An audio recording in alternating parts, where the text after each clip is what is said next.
করি, কিন্তু ওই যে বললাম 10 জনের রান্না করতে গেলে না ওরকম কারণ মানে একলা মত নিয়ে রান্না হয় না।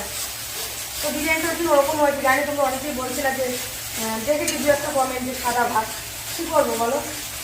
ওর জন্য এই না আবার ডিমগুলো দাও, জলটা ঢেলে ফুটাও ভালো করে। আর এই যে ডিমের কারি, এই যে ডিম দেখছো? না এই কি হলো কি হলো? কি মা, ই মা, ডিম গড়াগড়ি খেতে খেতে চলে গেল। মা ডিম গড়াগড়ি ধৌ ধৌ, ডিম গড়াগড়ি খেতে খেতে চলে গেছিল। ডিম পাল্টি খেয়েছি। ব্যাস এরকমই থাক। কি বল ভাগ এখান থেকে। হ্যাঁ জল চলে গেল। একটু করে 1 ছিপি জল দাও।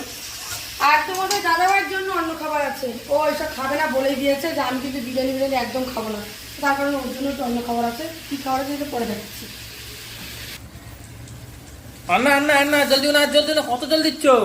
সর গঙ্গার জল হয়ে যাচ্ছে তো, মোটেও না। ফুটবে এখন। ম্যাক্সিমাম কত